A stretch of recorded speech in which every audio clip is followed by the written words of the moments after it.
अस्सलाम वालेकुम। पीट का कह रही हूँ एंड को दूसरा टॉपिक है that is Cushing syndrome. Cushing syndrome का जो केस आता है वो ये आता है कि एक मेल बॉय प्रेजेंट की है ओबेसिटी के साथ, ठीक है। उसके ऊपर सेंट्रल फैट डिस्ट्रक्शन हुई हुई है, ग्रोथ उसकी अरेस्टेड है, हाइपरटेंशन है, ब्लड प्रेशर इंक्रीज है, उसके अलावा उसको पर्पल स्टाइलिन ऑस्टियोपोरोसिस है, ठीक है।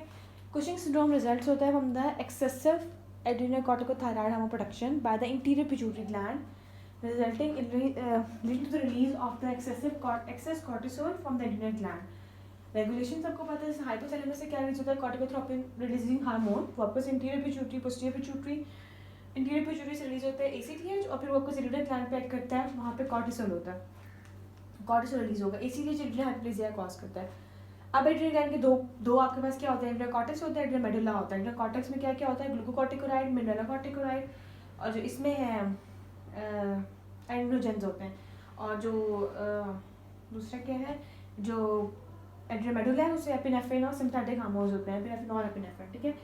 अब इसकी जो आपके पास कॉजेज होती हैं, it result from the excess ACTH production. जब एसीटीएच प्रोडक्शन होगा, इंटीरियर पिट्यूटरी से रिलीज होगा, तो आपके पास क्या होगा, एक्सेस जो एसीटीएच है वो एड्रिनल हाइपरप्लेजिया कॉज करेगा, उसके सेल को हाइपरप्लेजिया होगा, उसको कॉर्टिसोल प्रोडक्शन इंक्रीज हो जाएगी। कुशिंग सिंड्रोम रिजल्ट हो सकता है जब आपके पास एक्सोजेनस होता है या एंड्रोजेनस है। एक्सोजेनस जो हम कहते हैं ना, हकीमी दवाइयाँ लेते हैं लोग, एक्सोजेनस होता है कि पेशेंट जो है बाहर से कोई स्टीरॉइड ले रहा है, हकीमी दवाई मोस्टली स्टीरॉइड होता है, ठीक है। एंडोजेनस है, एक्सेस पिट्यूटरी एसीटीएच प्रोडक्शन की सिक्रीशन होगी, कुशिंग डिजीज है। जब आपके पास पिट्यूटरी एसीटीएच सिक्रीशन इंक्रीज होगी तो वो इसका मतलब है कि ये क्या है, कुशिंग डिजीज है। एक्टॉपिक है, कोई और कॉज है, लाइक एसीटीएच प्रोडक्शन में और से हो रही है, कोई टॉपिक कोई आपके पास ग्लैंड की वजह से हो रही है, उसके एक्टॉपिक है, कोई एडिनोमा कार्सिनोमा हो गया पिट्यूटरी का, तो उसकी वजह से एक्सेसिव पिट्यूटरी सिक्रीशन को कहते हैं कि वहाँ पे क्या है कि आपके पास कुशिंग डिजीज हुई हुई है, ठीक है।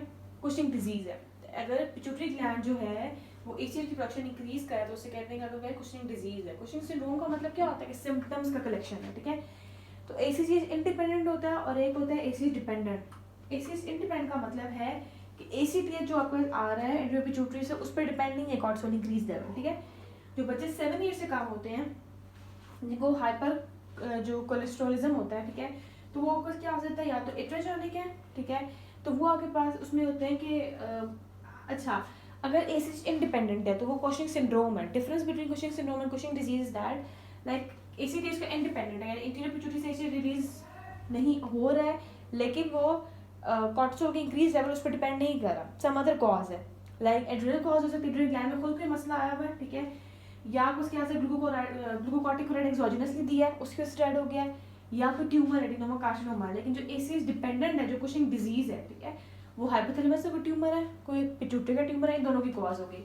अगर इन दोनों की कॉज इसका मतलब है या बस किसका फर्क यहाँ पे किसका जो है सॉरी है, तो वो है एसीएच डिपेंडेंट, हाइपोथैलेमस में है, इंटीरियर पिट्यूटरी में कोई मसला है, एसीएच डिपेंडेंट है, कॉज एसीएच रिलीज हो रहा है, इंक्रीज हो रहा है, हाइपरप्लेजिया और कॉर्टिसोल है, ये कुशिंग डिजीज है।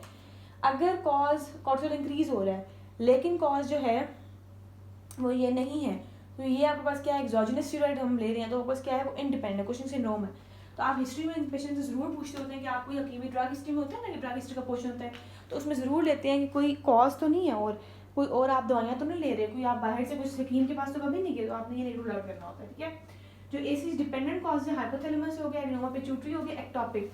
एक्टॉपिक का मतलब होता है हाइपोथैलेमस का ट्यूमर आ गया, तो कॉर्टिकोट्रोपिन रिलीजिंग हार्मोन बहुत रिलीज हो रहा है इंटीरियर पिट्यूटरी से, एसीटीएच बहुत रिलीज हो रहा है, हाइपरप्लेजिया कॉर्टिसोल इंक्रीज हो रहा है, इंटीरियर पिट्यूटरी ग्लैंड का एडिनोमा हो गया। कॉर्टिकोट्रोपिन रिलीजिंग हार्मोन जो होता है कोई आपको एक्टॉपिक है, एक्टॉपिक मतलब कोई और ग्लैंड प्रोड्यूस कर रहा है, पैंक्रियाज और लंग, एसीटीएच लंग्स या फिर आपके पास कोई और ब्रोंकस प्रोड्यूस कर रहा है, एसीटीएच हार्मोन ज़्यादा प्रोड्यूस कर रहा है, ठीक है। इसके अलावा से क्लिनिकल फीचर्स मोस्ट इंपॉर्टेंट है। मैंने खुद एक पेशेंट देखा हुआ है जिसका मून फेस था, सेंट्रल ओबेसिटी थी, उसको ब्रूजेस बहुत ज़्यादा थे, उसकी हिस्ट्री में उसने बताया भी था कि मैं हकीम के पास जाता हूँ, मैं हकीमी दवाइयाँ इस्तेमाल करता हूँ, मोस्ट कॉमन कॉज होती है मून फेज होता है, सेंट्रल ओबेसिटी होती है। मैंने पिक्चर के अंदर ड्रॉ किया है कि आपको याद रहेगा, जैसे हाइपोथायराइडिज्म में ड्रॉ की इस तरह इसमें है कि पेशेंट क्या होता है, उसकी जो बोन्स होती हैं ब्रूजिंग हुई होती है, सेंट्रल ओबेसिटी है, वेट गेन है, पर्पल स्टाइल होते हैं उसको बहुत ज़्यादा, ठीक है, थिनिंग ऑफ द बोन होती है, उसकी कॉम्प्लिकेशन आपको ऑस्टियोपोरोसिस मोस्ट कॉमन कॉम्प्लिकेशन होती है जो कुशिंग का पेशेंट होता है, ठीक है। मून फेज है, ग्रोथ रिटार्ड हुई होती है, ठीक है। हाइपरटेंशन मोस्ट कॉमन कॉज है, हाइपोकलीमिया और हाइपरनेट्रीमिया होता है। एल्डोस्टेरोन का काम क्या होता है कि आपके पास एल्डोस्टेरोन अच्छा पहले इसके मेन फीचर्स बताती हूँ जो पेशेंट प्रेजेंट कर रहे हैं। मून फेज के साथ है ठीक है। उसके अलावा उसकी सेंट्रल ओबेसिटी है, वेट गेन है, पर्पल स्टाइल हो गया, पर्पल स्ट्रेच मार्क्स होंगे, ठीक है। बोन थिनिंग होगी, ऑस्टियोपोरोसिस होगा, अर्ली फ्रैक्चर्स होंगे, उससे ब्रूजिंग हुई भी होगी, ठीक है। वाउंड उसके हील नहीं हो रहे होंगे, मसल वेस्ट हो रहा होगा, बफेलो हम्प होगा। उसके अलावा क्या होगा कि उसके वाउंड हील नहीं होंगे, इन्फेक्शन बहुत जल्दी हो जाएंगे, ठीक है। हाइपर कैल्सियूरिया भी होगा, हाइपरटेंशन, डिप्रेशन का पेशेंट होगा, हाइपरटेंशन हो गया, अगर मिनरलोकॉर्टिकॉइड इंक्रीज हो गया तो जोना ग्लोमेरुलोसा से होते हैं, ठीक है। उसमें आपको क्या मिनरलोकॉर्टिकॉइड इंक्रीज हो गया तो एंडोस्टेरोन इंक्रीज हो गया, सोडियम रीअब्जॉर्ब करता है नॉर्मल और पोटेशियम को सीक्रेट करता है। अब क्या हो रहा है, एंडोस्टेरोन की प्रोडक्शन इंक्रीज हो गई है, सोडियम क्या हो रहा है कि सीरम लेवल उसका क्या हो रहा है, इंक्रीज हो गया, तो क्या होगा, हाइपरनेट्रीमिया और हाइपोकलीमिया हो गया, ठीक है। पेशेंट क्या होगा, इंक्रीज ब्लड वॉल्यूम होगा तो हाइपरटेंशन होगी उसको, ठीक है। अगर एंड्रोजन भी ज़्यादा इंक्रीज होंगे तो एंड्रोजन इंक्रीज करने से क्या हो जाएगा, जो हमारे पास हार्मोन्स, सेक्स हार्मोन्स, सेक्स हिस्टरिज्म होगा, एक्नी होगा और पेशेंट को जो होगा मेंस्ट्रुअल रेगुलरिटीज़ होंगी, ठीक है। इसके अलावा जो इसकी डायग्नोसिस है हम उसको कर सकते हैं कुशिंग सिंड्रोम को, हम इसका डिफरेंस होता है, देखो मैं बता चुकी हूँ कुशिंग डिजीज और कुशिंग सिंड्रोम में ये डिफरेंस है। Cushing disease ACTH producing tumour होता है, ठीक है। यानी कि जो कुशिंग डिजीज है इसमें कोई भी एसीएच प्रोड्यूसिंग ट्यूमर है, इसमें आपको कॉर्टिकोट्रोफिन रिलीजिंग हार्मोन का वजह है, या आपके पास हाइपोथैलेमस का वजह है, या इंट्री पिट्यूटरी है। लेकिन कुशिंग सिंड्रोम जो होता है ना, आपके पास क्या हो सकता है कि आपके पास कोई एक्सोजिनस आपने स्टीरॉइड दिया है, वो आपके पास पिट्यूटरी पे डेवलप नहीं लाई गई। आप ऐसे कह सकते हो कि प्राइमरी कॉज अगर होगी तो फिर सेकेंडरी कॉज अगर होगी तो फिर वो कुशिंग डिजीज है। अगर आपने बाहर से दिया है तो फिर आपके पास वो क्या है, कुशिंग सिंड्रोम है, ठीक है। Syndrome is like collective features है, उसके सारे फीचर्स होंगे, ठीक है। इसके अलावा आप डायग्नोसिस, ये बहुत इंपॉर्टेंट है, ठीक है। मेडिकल हिस्ट्री लोगे, मैंने जैसा बताया है कि I have seen the patient, उसके ऊपर सारे फीचर्स बहुत प्रॉब्लम, बुफेलो हम था, मून फेस था, पर्पल स्टाइल, तो उसको ब्रूजेस भी हुई हुई थी। मोस्ट कॉमन फीचर उसकी ये, तो उसका पेट बहुत सूजा हुआ था, बहुत ज़्यादा, उसको बहुत सेंट्रल ओबेसिटी थी, ठीक है। इसके अलावा जब हम इसकी मेडिकल हिस्ट्री लेते हैं तो मेडिकल हिस्ट्री तो होगी जब बस लेते हो, ठीक है। लैब टेस्ट करवाते हैं, इसकी लैब टेस्ट बहुत इंपॉर्टेंट, 24 आवर्स का आप यूरिनरी फ्री कॉर्टिसोल टेस्ट करवाते हैं, लेट नाइट स्लाइवरी कॉर्टिसोल करवाते हैं, ठीक है, मिड नाइट पे, और डेक्सामेथासोन सप्रेशन टेस्ट करवाते हैं। पहले मैं नाम लेती हूँ फिर उसके बाद मैं आपको डिटेल बताती हूँ उसके, ठीक है, कैसे कैसे करना है।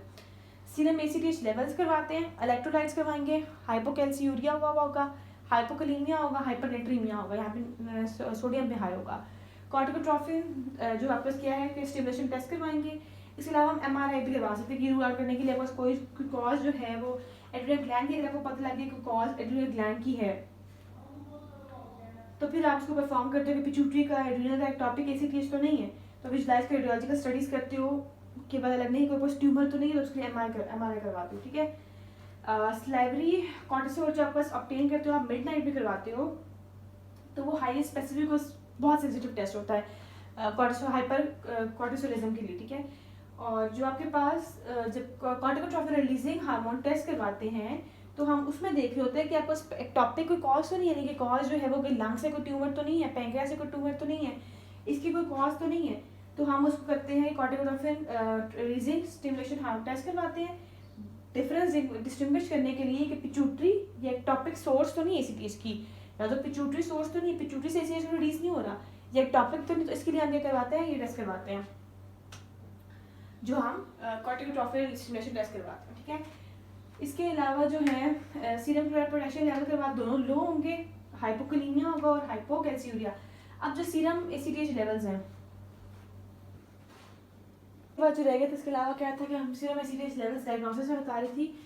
अगर हम कैसे देखेंगे सीरम एसीटीएच लेवल अगर इंक्रीज है, अगर इंक्रीज इसका मतलब है कि कोई एड्रिनल हाइपरप्लेजिया हुआ है तो वो कुशिंग डिजीज है, ठीक है।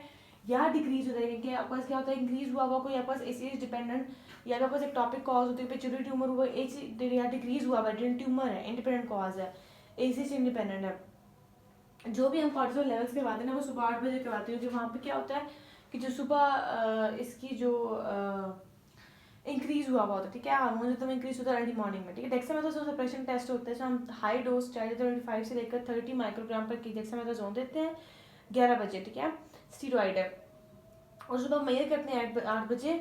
अगर नॉर्मल होगा तो डिप्रेस कॉट नॉर्मली, अगर मतलब नॉर्मल अगर मैं लूँ तो फिर अगर मुझे कोई नहीं है ऐसे इंडिपेंडेंट कॉज नहीं है, ठीक है, तो नॉर्मल होगा, कॉर्टिसोल मेरा डिप्रेस हो जाएगा, नॉर्मली ये होगा।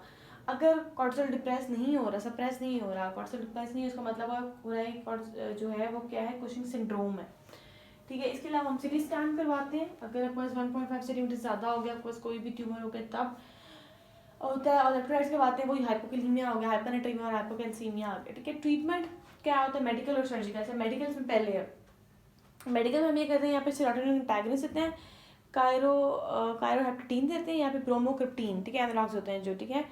या फिर आपको सर्जिकल है, सर्जिकल में हम क्या करते हैं, कॉज को रिमूव करते हैं, जो भी आपको कॉज है, ठीक है। आपको आपको कॉज ये थी कि इंडिपेंडेंट था, डिपेंडेंट था, ट्यूमर था, कोई भी कॉज है, सर्जरी करवाए, ट्रांसफिनल आपको पिट्यूटरी सर्जरी, माइक्रो सर्जरी होती है, ठीक है। तो फिर अगर नहीं तो फिर एडोरेक्टमी करवाते हैं, एड्रिनल ग्लैंड को रिमूव करवाते हैं। अगर कोई एडिनोमा है तो एडोरेक्टमी करती है, अगर कोई एड्रिनल हाइपरप्लेजिया हुआ है यानी कि जो इस तरह है तो हम कहते हैं कि माइक्रो सर्जरी हम पार्शियल एडोरेक्टमी करवा देते हैं। प्रोग्नोसिस डिपेंड करता है कि एड्रिनल या पिट्यूटरी एडिनोमा है, ठीक है। तो उनका प्रोग्नोसिस मतलब पेशेंट जिनके पास एड्रिनल या एक्टोपिक कैसे प्रोड्यूसिंग होता है उनका पूरा प्रोग्नोसिस होगा। जाहिर सी बात है cause other than the tumour होगी, या एक्टोपिक होगा या कोई भी होगी इसमें एसी प्रोड्यूस होगा तो फिर वो क्या होगा, पूरा प्रोग्नोसिस है। पिट्यूटरी का एडिनोमा एड्रिनल का तो अच्छा होगा। बस यही, that's all, thank you so much, अल्लाह हाफिज़।